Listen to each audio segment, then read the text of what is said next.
Can experience be taught?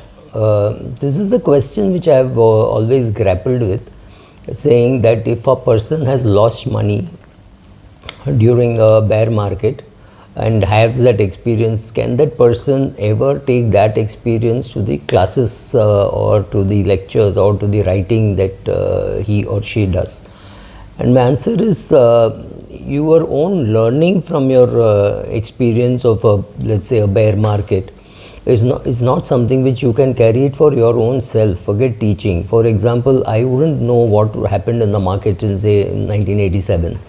I was not clear in the sense that I did not have my own money at stake in 1987. I was 25 years of age and I didn't have much capital. Yes, of course, I was still managing my father's money, but what I really remember and remember very vividly is 1993 when my income fell by about 95%. Yeah, you heard me right, 95%. Because when the markets are bad and you're a broker, your phone just doesn't ring. So my phone was not ringing, but I was running up telephone bills and that's it. Our expenses were there. We were not still paying rent because we had just bought an office, but salaries and other expenses were there and we were not earning any income.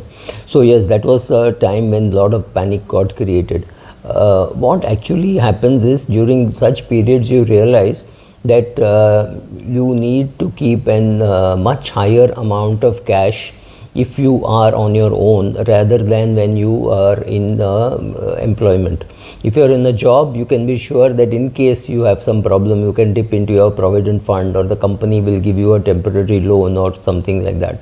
But when you're on your own, you have to make arrangement for the cash required to pay salaries or rent or whatever, society charges, all that have to be paid. You have to make arrangement for all that. So keeping cash is a habit which happens because we got hurt pretty badly in 1993 when our income fell, like I said, 95%. So that was a bad experience. But in terms of wealth, it was not too bad an experience. Of course, 92 something else happened, 92, 93 something else happened. My broker went bankrupt and he bankrupted me. But that has nothing to do with the markets, right? So market, what we learn over so many years is something which you have to remember yourself. I also realized that when I was young, in say 92, I did not have too much to lose, but of course I had something to lose. But 92, 93, I really got almost wiped out, made losses, paid off for clients' losses, right?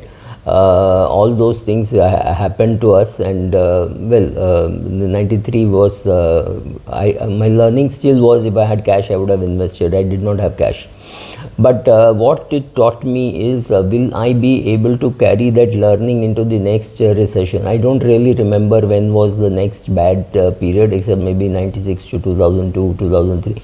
There was nothing happening in the market. You really had nothing to do. You have to just sit, wait for the phone call to ring. You added clients, you added some business, but it was not really much. But yes, it was a real bad period in terms of what you could have done with a good job. Well, I did not have a good job, so there was my brokering business not doing very well. But one thing which happened is in 2001, 2002, I was investing. I had got money and I was investing. And that was a time when I had realized that I had built a portfolio with dividends with which I could live for the rest of my life. So I was not earning much, but yes, I was earning something, and I was investing all that I was earning. So I'm a very big saver.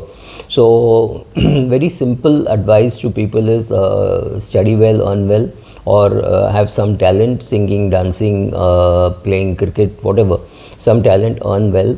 Live well within your means and invest like a super optimist, right? Save like a super pessimist and invest like a super optimist. So I would save, not knowing where my next meal would come from, kind of a fear, because that always happens when you're on your own. You earned an X amount of money, you're not sure whether next month you're going to repeat it or next year you're going to repeat it. So you're very scared of finishing off all your money. So you're more and more frugal, you're scared, you sit on cash. I did all those things, which in retrospect looks like a genius, and I invested very, very aggressively. Right from 2003 to 2006, 2007, I was investing. 2007, I sold some infrastructure stocks. Partially luck and partially Fisher's ideas were being implemented, and that's it. But can I teach all that learning? And that I am extremely skeptical. In 1992, I had very little to lose. I would have just started earning in 86, 87. But by the time it was 1999, I would have had more to lose. But that was a time when I had built up my nice equity portfolio, which was giving me enough dividend to be able to live without worrying too much about doing anything for a living. My income was being taken care of, my expenses were being taken care of by my dividend income, and I had the security to know that my wife was earning. So I did not touch that money, but I knew that security was always available. All the money that my wife earned has gone into her portfolio, so her portfolio is obviously bigger than my portfolio.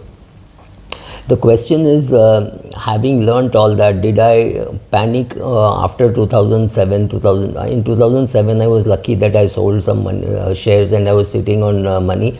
But my good luck is I did not buy those shares just because they fell 5% or 10%. For example, I remember I had sold Cholamandalam Investments at 300 plus. I had sold Kotak Bank. I had sold BHEL at 300. So when you sell BHEL at 300, or I don't remember the price at which I sold Tata Power, but those are all shares which I remember I had sold. But luckily for me, I did not buy it back just because it fell 10%. I mean, 304 or 305, let's say I sold BHEL. I was not tempted to buy it back at 270. I thought there's a lot of more correction to happen.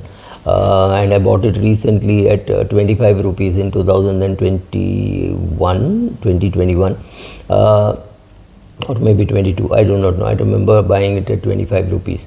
So the advantage is sometimes you learn, and the question is how much of it, the learning, can you translate? And also because of my paranoia about something going wrong anytime now, I sit on a lot of cash. So January and February 2020, I had sold some shares, and March 2020, I was sitting on cash, and I had the stability to say, okay, if there is a virus, the human brain will solve it, and the market will recover. So I bought, hold your breath, I bought shares of tourism, airline. I think 800 rupees was the price of Indigo. Thomas Cook, Mahindra Holiday Resorts were all available at a good price, and so I bought those shares, saying one day when the market recovers, these shares will do well. There are 3-4 ways how you really lose money. Of course, you lose money in a bear market. You lose money when you make big investment bets which go wrong, right? You buy a share of a company which is supposedly doing well, then you realize that the share was being pumped up and you made a mistake of buying at a high price. Or there is fraud. You go and invest in a company which is a real fraud. They have the cash flows are wrong, or the accounts are falsified, like Global Trust Bank, or in case of Satyam, things like that. So there you can lose money. These are some of the places where you lose money, and you can lose your substantial amount of money, right? You put money at 300 rupees, and by the time you sell, it is 28 rupees, because you just didn't get a chance to sell, or you thought something will, some recovery will happen. 300 to 28 may not happen, but 300 to 200 could happen. So in 1992, when I was in the market, a 10% fall would not have hit me badly. Even a 50% fall wouldn't have hit me badly today, speaking in retrospect. But today a 10% fall can be will be an 8-digit fall, and you don't want to see an 8-digit fall. Yes, you know mentally that a 10% fall can happen, 30% fall can happen, but that's in the mind. Physically, when it happens, you really panic. So also what happens is when you're young and you have less money to lose, you have more ability, because your biggest value at that stage, at 30, my biggest value was the time, right? I knew over the next 30-40 years I would make money. I would earn it, I would get in the form of dividends which I would reinvest, I would be an advisor, or I would train, I would do something. I knew I would earn money. The greatest asset which I had as a 30-year-old was time. N was with me on my side. Today at 60, I'm a little skeptical about my ability to earn more money, right? My money has to come from my portfolio. A 10% fall in my portfolio can be very hurtful. Mentally, it's not physically, it wouldn't really matter, but mentally it's like, oh my god, now what should I do? Should I shift to more cash? That panic buttons will be hit in spite of the fact that I started investing in 1979. Of course, it was my father's money till about 87, 88 when it would have been my money, but earlier it would have been some pocket money getting invested, right?